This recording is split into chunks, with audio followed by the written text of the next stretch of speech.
मेरे भाई को 3 साल से उसके ससुराल वालों ने बंधक बना के रखा है कि हम बीबी हैं, मार्केट जाना है कुछ सामान के लिए। और जब वो निकले हमने देखा नहीं ना, शुरू में कुछ दिन बात हुआ था, उसके बाद हमने देखा नहीं। और अगर केस था तो 22 से दहेज प्रथा का था तो 22 में ही कंप्लेन क्यों की। 3 आदमी को लेके गई दोपहर के समय में और दरवाज़ा खटखटा के तीनों घुसे और अच्छे से पिटाई की।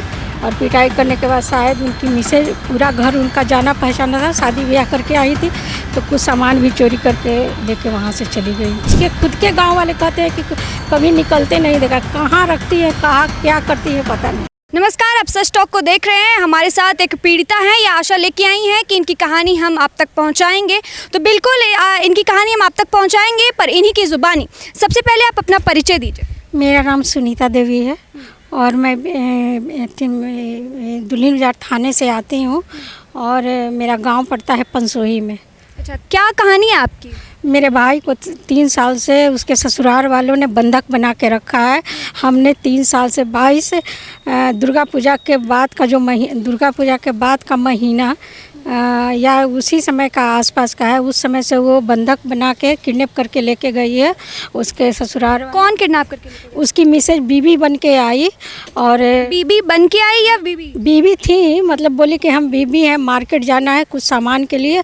और जब वो निकले तो उनको मार्केट के बजाय वो अपने यहाँ लेके चली गई है। तो तब से हमने देखा नहीं ना, शुरू में कुछ दिन बात हुआ था, उसके बाद हमने देखा नहीं। तो क्यों किडनैप कर लिया उनकी वाइफ ने? अब उनकी वाइफ का पता नहीं, चंडीगढ़ में वो अकेले रहती है, क्या है वो हम ज़्यादा बता नहीं सकते। लेकिन पूरी कहानी तो आपको बताना पड़ेगा ना। मतलब भैया कहते थे उसका आचरण सही नहीं था, जिस वजह से दोनों में झगड़ा होता था। भाई गांव में आके रहने लगा था, तो बस गांव में वो अकेले रहते थे। मैं चेन्नई में रहती हूँ, मेरे हस्बैंड वहाँ पे ड्यूटी में रहते हैं। तो आप बता रही थी कि आपने कोई इस पे केस वगैरह भी किया है, FIR? नहीं, हमने नहीं किया है। हमारे भाई को मई के 22 में मई या जून का महीना था, उस समय उनके पिताजी वो लेडी और एक गुंडा 3 आदमी को लेके गई दोपहर के समय में और दरवाज़ा खटखटा के तीनों घुसे और अच्छे से पिटाई की।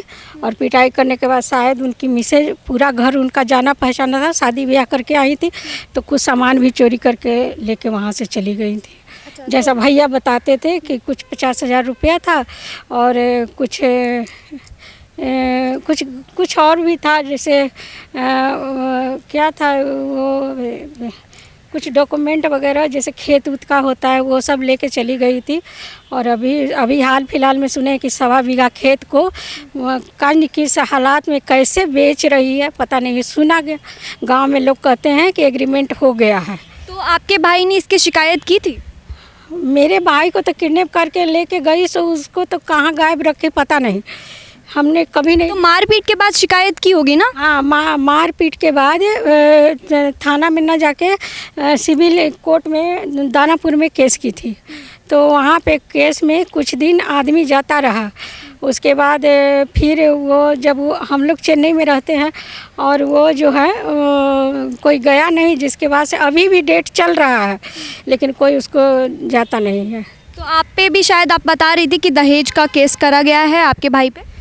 ये मेरे भाई पे पता नहीं कैसे केस की है, अभी पता नहीं 22 में केस की है।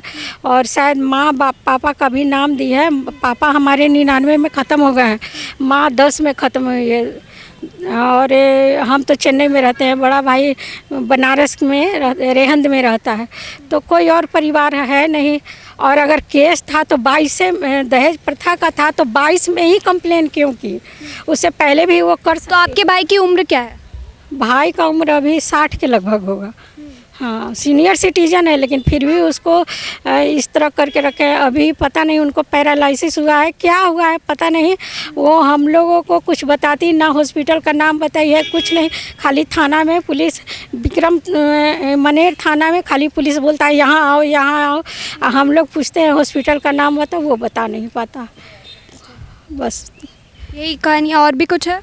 नहीं, और उनके 2 बच्चे हैं, बच्चे सपोर्ट नहीं करते हैं, तभी तो। बच्चे कहाँ हैं? बच्चे माँ के साथ रहते हैं चंडीगढ़ में उनकी बीवी और 2 बच्चे रहते हैं। और वो मेरे भाई को अपने सास ससुर और अपने अथी के हवाले कर रखी हैं। अब वो लोग किस हालात में रखते हैं, मनेर का कोई आदमी नहीं देखता है। लोकल आदमी भी वहाँ कहता है कि कोई आजू बाजू के गांव वाले नहीं देखे हैं। उसके खुद के गांव वाले कहते हैं कि कभी निकलते नहीं देखा। कहाँ रखती है, कहाँ क्या करती है, पता नहीं। तो 3 साल से आपने अपने भाई को अपने भाई को नहीं देखे हैं, अभी तक नहीं देखे हैं।